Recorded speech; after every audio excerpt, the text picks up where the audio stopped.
There is a particular kind of stillness that feels less like peace and more like a weight.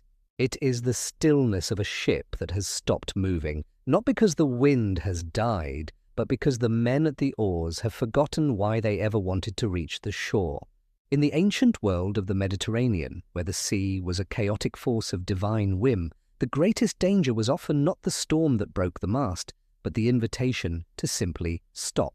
We find ourselves looking at two distinct landscapes of stasis, two traps that Homer describes as the Sirens and the Lotus-eaters.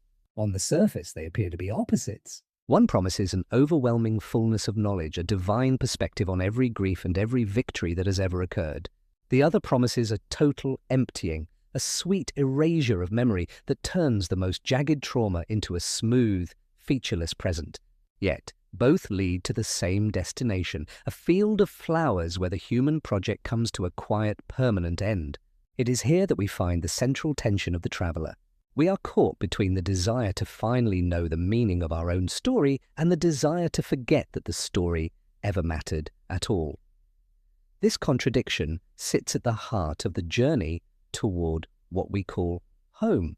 We are told that knowledge is a virtue, that to be wise is to be better prepared for the world. But the Sirens suggest a different reality. They do not tempt with the flesh. They tempt with the intellect, offering a wisdom that is so complete it leaves no room for the person who possesses it to exist. They claim to know all the ills that the gods laid upon the world and everything that is going to happen over the whole earth. It is the promise of stepping outside the flow of time to see the totality of one's own myth. If you knew the end of your story, if you could see every turn and every tragedy from a bird's eye view, would you still have the will to live through the minutes required to get there? To possess one's story from a divine perspective is, in the logic of the text, a fatal act. It is the information trap. The pursuit of a narrative so perfect and static that it requires the cessation of life. Across the water, the trap of the Lotus-eaters offers a different kind of death. If the Sirens represent the burden of knowing too much, the lotus represents the lethal comfort of knowing nothing. Those who eat the flower leave off caring about home and lose the desire to even report back on what has happened to them. They exist in a timeless, painless present where all memory of sorrow is lost. There is a strange, dark sweetness in this state. It is the wooing of forgetfulness, a drug that makes it so a person cannot shed a single tear, even if their own parents are struck down before their eyes. We are forced to ask why the preservation of grief is considered a mark of the reasonable person, and why the removal of suffering is described as the ruin of the human project. Why would Ulysses, offered the immortality and soft tales of Calypso, feel a desire to die just to see the smoke rising from his own land? To understand these stakes, we must look at the world Homer inhabited. It was a world where identity was not something you discovered inside yourself, but something you maintained through memory, lineage, and the fulfillment of a return.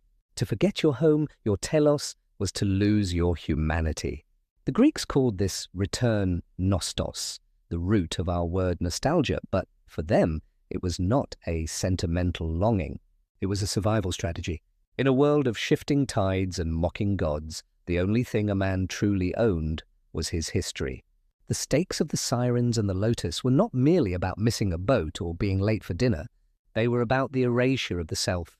To hear the song or eat the flower was to become a ghost before you had even died, a figure standing in a field of bones or munching on leaves, disconnected from the chain of events that made your life a life.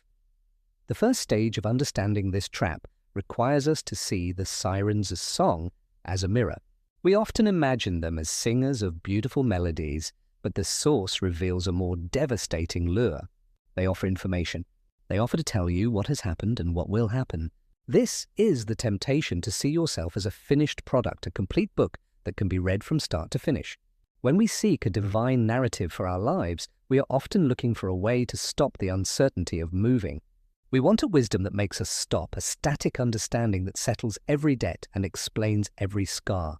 But the bones piled in the Sirens' meadow are a reminder that a human being cannot survive a total perspective. We are designed to live in the flow, in the partial light, moving from one unknown to the next. To possess the total truth of one's life is to lose the ability to live it. However, the text offers a complication. Circe, the goddess who warns Ulysses of the danger, also gives him a way to listen. This suggests that the quest for total knowledge is an inherent human drive that cannot be fully repressed, only managed. Ulysses must be tied to the mast. He creates a physical boundary that allows him to experience the truth without being destroyed by it. He becomes a spectator to his own life, but he must be bound more tightly to the reality of his ship and his duties to keep from drifting into the fatal field. The mast represents the constraints of our reality, our bodies, our responsibilities, the wood and rope of our daily existence. It is only by leaning into these constraints that we can safely hear the song of the infinite. We see here the necessity of being anchored to the finite to survive the pull of the absolute. This brings us to the contrast provided by the Lotus-eaters and the goddess Calypso. While the Sirens pull us toward an impossible future knowledge, the Lotus pulls us into a void of the past. Forgetfulness is described as guileful and soft, a wooing away from the pain of identity. There is a profound lethality in comfort when that comfort requires the erasure of one's history. The drug offered by Helen, which banishes all care and sorrow, is presented as an intoxication that separates a person from their humanity. The source suggests that the ability to feel tears and sad thoughts is essential to being a reasonable person. To be human is to be capable of being wounded by memory. When we seek to numb our history or escape the infinite trouble of our real lives for a sweet sleep, we are effectively choosing the immortality of a stone over the life of a man. Ultimately, the choice Ulysses makes is the choice to remain in the yearning memory of where he truly belongs. He rejects the immortality of Calypso and the ease of the Lotus because he realizes that home is not just a location on a map, but a symbol for the continuity of the self's narrative.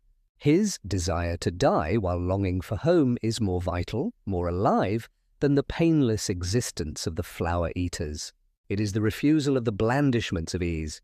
We are left with the image of a man who prefers the bitter necessity of maintaining his story, even when that story is defined by suffering and unfulfilled longing, over a peace that costs him his soul.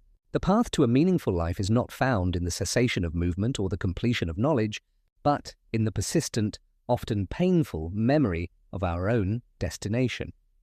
If you were offered a map that showed every detail of your future, every sorrow and every success, would you be wise enough to refuse to look at it? Is the desire to escape our own history a search for peace, or is it a surrender of the very capacity that makes us human? When we seek wisdom in our own lives, are we looking for a truth that helps us move forward, or are we looking for a narrative that finally allows us to stop? We are left to wonder about the nature of the sweetness that Homer warns us about. It is easy to recognize a threat when it comes in the form of a storm or a monster, but it is much harder to see the danger in a song that promises to make us wiser, or a flower that promises to take away our pain.